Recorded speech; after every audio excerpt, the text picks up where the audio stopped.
Namaskar.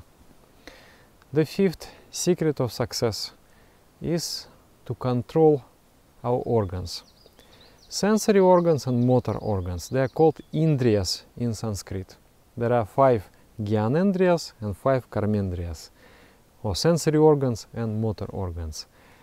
Gyanendriyas, ears, skin, eyes, tongue and nose, 5. Karmendriyas, vocal cord, hands, legs, genitals and anus. These are 10 organs all in all. So those organs, they are pulling us in so many directions. And we have to pull those organs in one direction, inside. And that is the fight of the spiritual aspirant, to learn how to control the indriyas. So pancham indriya nigraha, panchamendriya nigraha. This is Sanskrit definition.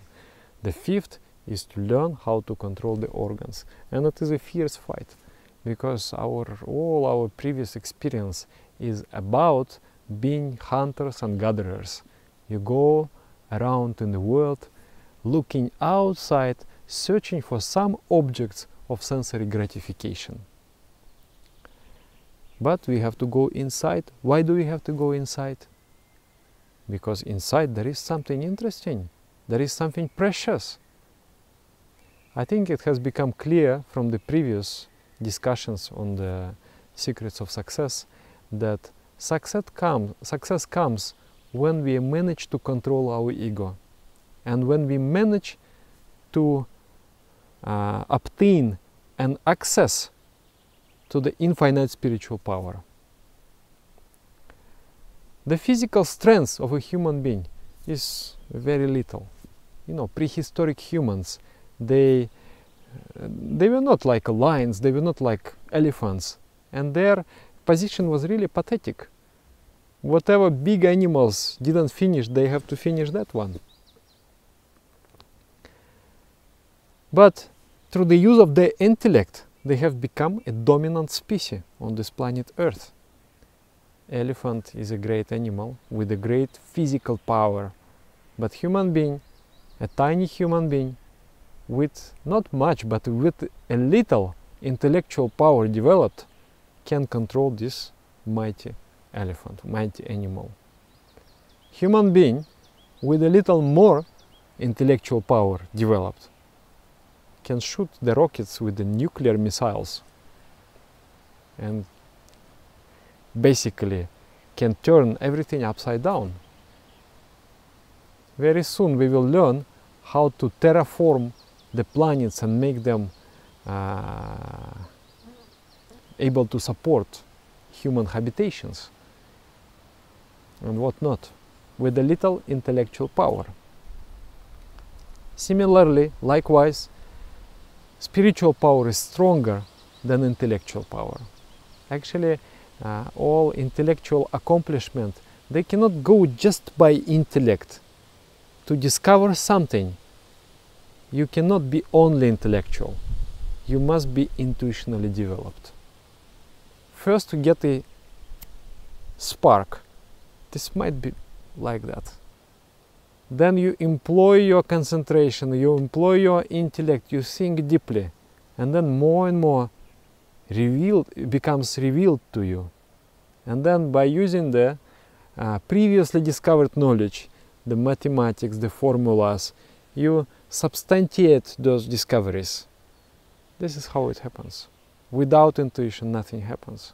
You can learn music, but without intuition, can you really make music?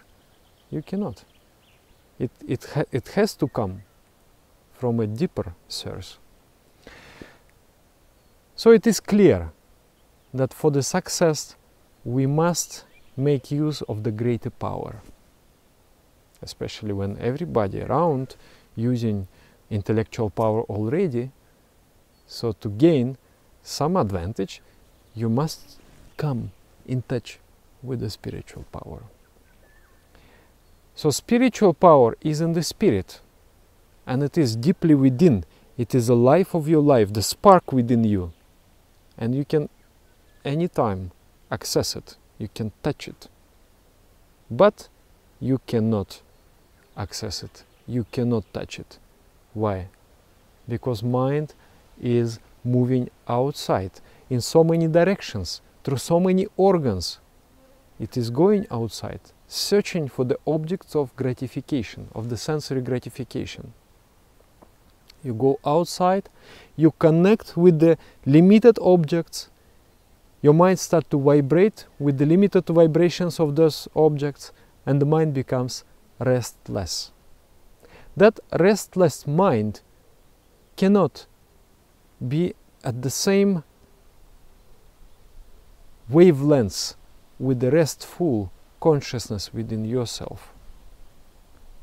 To make use of greatness, you have to become peaceful. But to become peaceful, you have to calm down your sensory organs. You have to calm down your motor organs. You have to calm down your nervous system. So that is why Pancham Indriya Nigraha, to control the organs, is the fifth secret of success.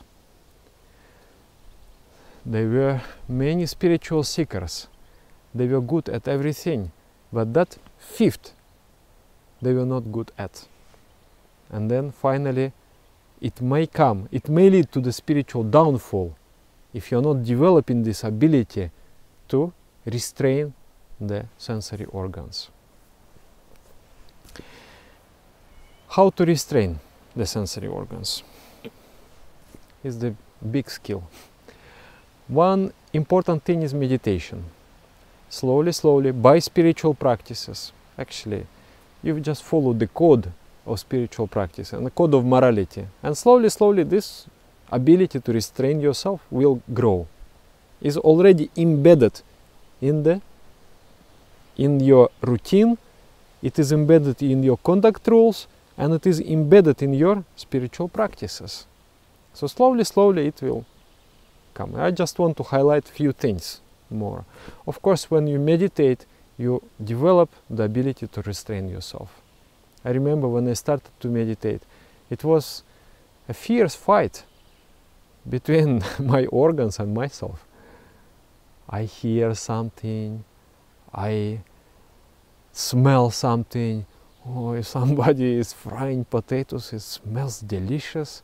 The mind doesn't want to go within at all. It wants to go outside and get the potatoes. So this is how it is. I remember we were in a training center in a monastery. We were training. We wanted to become sannyasis, the teachers of meditation, and we had to follow a very strict routine, and we would meditate quite a lot. And then one day there was some drama. Somebody say, "Remove that clock, it disturbs me so much." Then I objected. I say, "But why you are so angry at the clock? You have to withdraw your mind. You go, I am not as great as you are." It was so funny. Anyway, there was this conversation, you know, different things we say to each other. But finally we had to remove this clock. But you will see that people who are developed in meditation, they're not disturbed. They can sit in a train as peaceful, as if they're sitting in the top of the mountain. They're not getting affected by the noises and smells all around, because they withdraw, they go inside. So this is very, very important. Another thing, we have to understand that sensory activity may be sometimes useful if the senses are engaged in something elevating. It is useful. In ancient times, Lord Shiva, who has created the secrets of success, he has also created many things. Amongst those many things is music, for example, or dance. One of his name is Nataraja, the Lord of the dance, the King of the dance, because he has invented the classical dance. He has seen that people like to dance, but they're just shaking their parts of their limbs like that. Without any system, and without any benefit. So he started to research and invent such movements and such expressions that not only the dancers will get benefited, because dance is a very complex system that affects all your glands, all your nerves, all the virus, all the airs, the vital energy that moves in your body. It is affected by dance. So dancer is certainly getting affected. It's just like a spiritual practice. But also the one who is seeing the dance is getting elevated. I have stories to tell, but I will skip this time. So dance, beautiful classical dance, it may elevate your mind. Music, if it is really spiritually oriented music, God word, consciousness oriented music, that music may bring your nervous system into this beautiful rhythm, in that beautiful cadence, in resonance with the higher. You may not touch spiritual, but you touch psycho-spiritual, and you start to enjoy the bliss. It is called Nandana Vigyana, or aesthetic science. So you may engage your organs to suppress the activity of the organs. It's not always working, because the mind wants to work. It is the property of the mind to go and engage in some objects. So we have to engage in the subtler objects. And there are practices. So all the classical arts, music, painting, sculpture, dance, everything of that will elevate the mind with the help of the sensory organs. And especially the practice of chanting of the mantra. You sing the mantra, you listen the mantra, you experience those vibrations. So instead of engaging the mind into some crude ideation, into some crude objects, engage the mind into something subtle. Because the mind cannot remain vacant. It just cannot. If you don't give him something crude, then give him something subtle. But then the mind is not accustomed to ingest that type of food. Subtle waves. It's just not interested. Like you take some crude person. Spirituality, what nonsense is this? It's just not interested. Just not able to perceive those vibrations. That's why it's just like nothing for him. You are enjoying because you are able to see, to hear, to understand, to perceive. But he cannot. The mind is too crude. It's just like the fish through the net. The net is too big, and small fish not getting caught in that net. So you're not catching those subtle vibrations. Somebody is not catching those subtle vibrations if the mind is crude. So mind has to be trained. It's also an art, it's also a cultivation, it's also a culture. When you slowly elevate your nervous system to that level where you feel the blissful waves. So this is one important thing to control the senses. Another thing is that, like Buddha has said, he said, Chakkuna samvaro sadhu, sadhu satyena samvaro, Ghanena samvaro sadhu, sadhu jibaya samvaro, Kayena samvaro sadhu, sadhu vachaya samvaro, Manasa samvaro sadhu, sadhu sabata samvaro, Sabata samvaro bhikkhu, sabba dukkha pramuchyate. Something like that. I may be forgetting one or two lines. So Buddha has said, "Oh spiritual seeker, control your eyes, control your ears, control your nose, control your tongue, control your speech, control your mind. By controlling everything, by achieving the all-round self-restraint, you will overcome all sorts of suffering." Can you imagine such a statement? You will be free, you will be liberated from all sorts of suffering.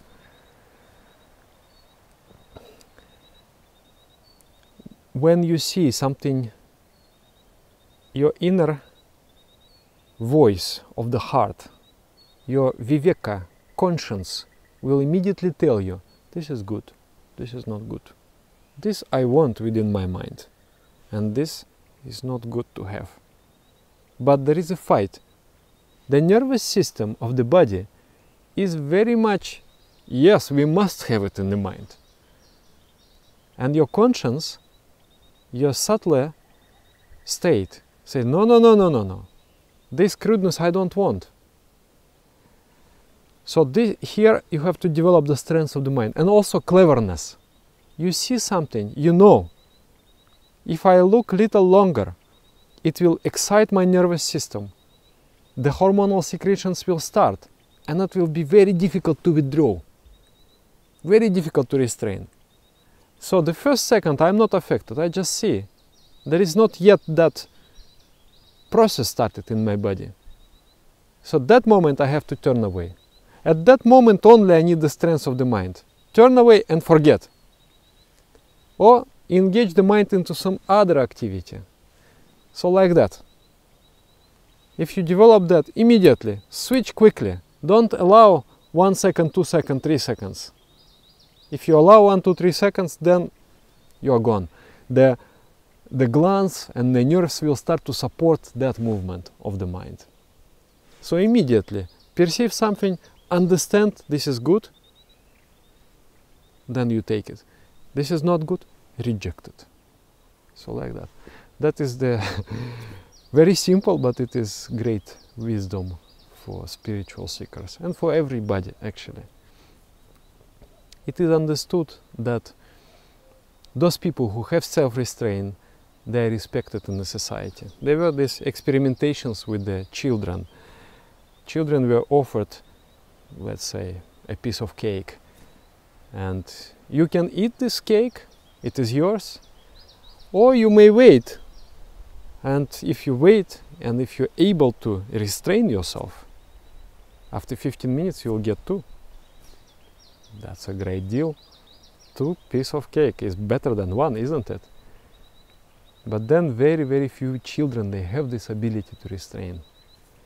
And those children which did restrain, later on in life they were observed, and it was found out that they have become natural leaders. They are doing well in their jobs, in their families, in fact everywhere.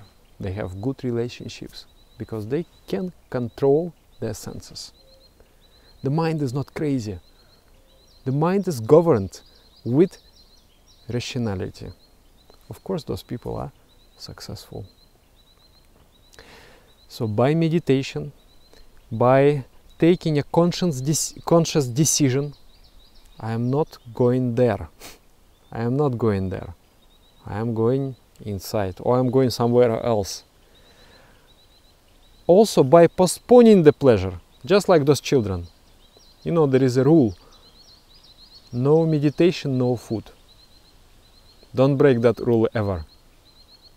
It helped me so much. I want to eat. I'm very much interested in food.